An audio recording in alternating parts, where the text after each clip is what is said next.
Moving on to some other stories, human rights lawyer Francis Xavier Susu says he is petitioning the Attorney General over the death of 37-year-old mechanic. He's also accused the police of negligence. The family of the deceased, Kofi Awaji, are demanding justice after their son died last week, February 7, in the custody of the Bichle police station, a town next to Michel Camp in the Greater Accra region. The thugs who assaulted him did so because he mistakenly struck a child in the process of killing a snake on his own compound. Joy News' Fabanunu has been investigating this incident and now reports. On Tuesday, the 7th of February, an incident happened in this very place that I am standing at. I'm located at Bichle. It's a small township behind Michel Camp. There was a young man that lived in this place, and I refer to him as was a young man that lived here because Kofi Awazi is no more. Kofi Awazi died because he stepped out of this room one afternoon in an attempt to kill a snake that was loitering around this compound. There were kids that were playing around, and he had cautioned that these kids stay away, so he is able to kill the snake, or the snakes do not move on to them and hit them. Unfortunately, one of the kids did not heed to his advice and caution. What happens is that he picks a log and attempts to strike the snake that emerged from underneath one of these wooden structures and materials that are loitered around on the compound. He accidentally knocks the little boy in the head. What happens afterwards is that the young boy's family, the father directs thugs to come in and arrest Kofi. His 7-year-old son narrates the tragic events leading to his father's death. My father was fetching some water. We are fetching water, and my father was killing some snake, and the snake wanted to eat some boy. Who was that? Some boy. It's small. Okay. So when the snake hit him, what happened afterwards? After that, the boy head make big, and they said my father to go and see the boy. And when my father go, and they use stick and hit my father. So you were with your father and you saw them using stick to hit him? Yes. Who are these people? Do you know who? I know. Who are they? I don't know the name, but I know him. But you saw them hitting your father? Yes. What happened after they hit your father? And my father was run, and they cut my father, and they sent to and when they shoot me finish, and they sent to the police station. That time I was crying, and my father said I should not cry. Your father told you not to cry? Yes. When your father was taken to the police station, could he stand on his feet? Was he very strong? Or? He was weak. They hit the ear and he can't walk. They hit where? The thigh. His thigh? Yes. And so he couldn't even stand? And he stand with only one leg. They locked him and he died there. The police were not frank about the state of the deceased, telling the father, Emmanuel Awazi, that his son was in coma. Before, see, they drove the car to the back of the building. So after that, they drove the car to the back of the building. I just draw out the outside to see what is happening there. So before they there, I could see that they drove the car, come apart for the entrance of the road. So I should come and sit down. Then you go. I say, oh, where's my son? If he is, they say he is in coma. So if he is in coma, they can put him inside the car so that he can put his head on me so that we can go. So I opened the first door, the gate. I could see that nobody sat on the seat. So I questioned them, where is my son? And I should sit down, then we go to police station, to hospital. Before I raised my head to see at the back, my son was placed inside the bucket of the car. They cover, they take the tarpaulin or blanket cover. So I get down, I go remove the thing from his face. Then I could see that the blood was coming out from his mouth and the nose. So I said, please, man, you see, my son is in coma. What are you telling me?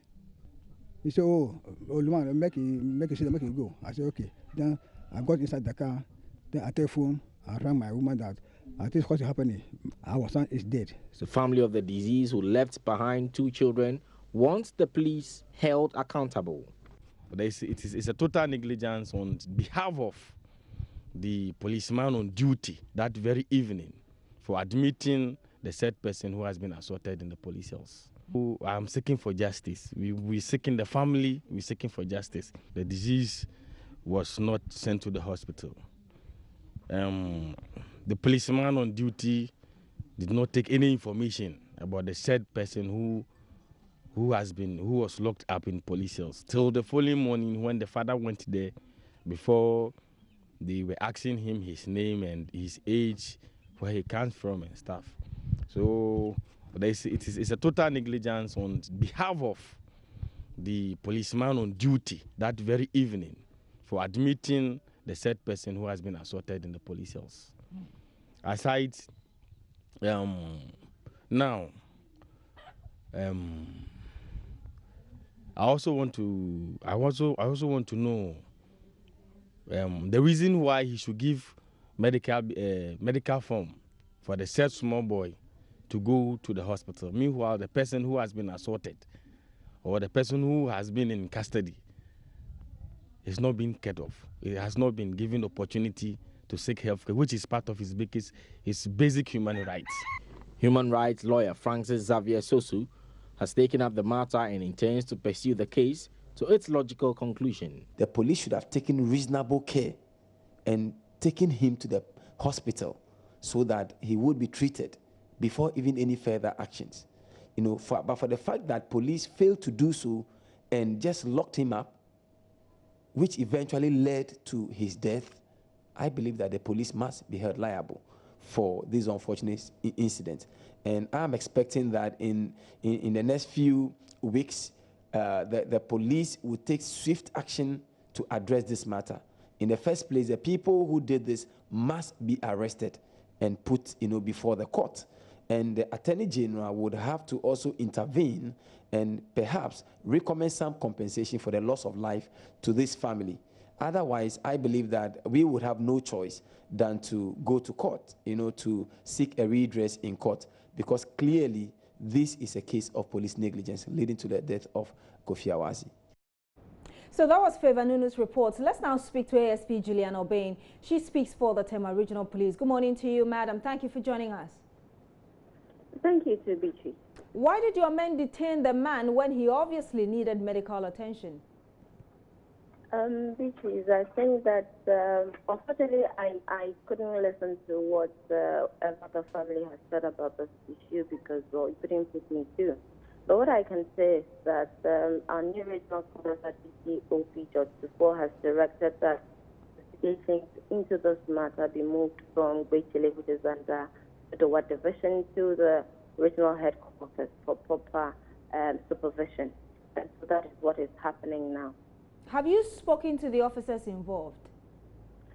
Like I said, there's a new commander who's taking over. Unfortunately, it wasn't a sign that this happened, but I know that he has been properly briefed. That's why I'm saying that he has directed that investigations be taken over by the regional command. That notwithstanding, it will mean that all of people involved that would help with investigations, whether police or civilians referring to the family of the deceased, would be called if the need arises. But obviously, before the commander ordered that this case be moved from where it was to the regional office, some information would have been gathered on it. That's very true. Information would be gathered, and that would come together the docket built at Bechele. So then it would put together with a case to the regional crime officer and then the regional commander, who would ask the questions when necessary. As investigations commence at your office, what has the police done in terms of the officers who are involved in this? This is when you say that it is by another way saying that from where you are sitting, you are agreeing with the family. Not necessarily. The reason I'm asking this is because in some cases you put them police officers who are, you know, involved in certain cases, you put them on interdiction whilst investigations are ongoing?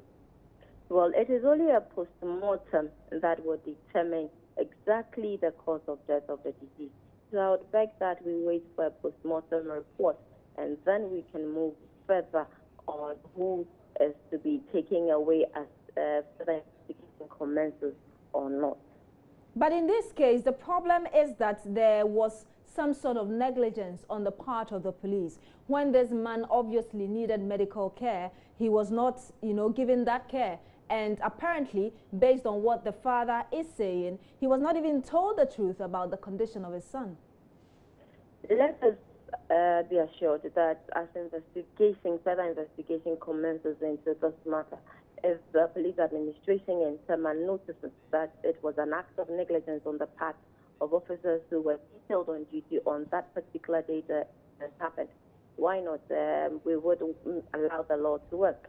And so there's no cause for alarm. If we're able to establish that there was an act of negligence, we would call these officers to order, and then we would address them as the rules of the law and our regulations. We also understand that there were some young men part of the thugs that attacked this man. Have they been arrested? I do not know about that bit, and that is why I'm saying that let us allow for a post-mortem to come out, the report of the post-mortem to come out, just so we get to know exactly what killed. Because, well, it's only a post-mortem that can assess the cause of death. Meanwhile, as I said, we have moved the case from Brutality police station, which is under Dodowa Division, to the regional headquarters, where further investigation. So there are a lot of things that are going to be answered now that the case has handed over to the regional Yes, taking that into consideration, some people may be worried. Is it that the police is not treating this case as serious as you do with other alleged murder cases? We treat every case with all seriousness because we respect all Ghanaians, and we think that every Ghanaian deserves that protection that we are paid to do. And so I beg to differ on that assumption that the general public or whoever it is that is assuming that we are not treating this case with all seriousness. Please, we are treating this case with all seriousness. If not, we would have allowed it probably be in Dodowa, where we have a very full ACP handling the area. But we have moved it to the regional command for proper supervision, and then to the regional command because, well, that's where we have most of our resources to be able to handle this case and handle it the way we should and we have to handle it. And indeed, ASP, when are we likely to hear any substantial information on this case? The postmortem would be done hopefully on Monday, 20th of February. And so after that, I think that we can have further discussions into it. Beyond this, the lawyer for the family is asking that the police compensates the family. Is this something that you will be considering even as you continue with the investigations? Well, like I said, it is investigations that would prove whether the police needs to pay any compensation or not. If a lawyer takes it to court and the court in its judgment decides that the police should pay some kind of compensation because then the police did not do something right, it will be for the police administration to decide. Let's remember that we have a legal directorate that would also look into this matter as well. So going forward, we'll see what is going to happen. Thank you very much, ASP Julian Obeng. She speaks for the police in the Tema region. You're still watching News Desk on Join You. Stay with us. We'll be back very shortly with more stories.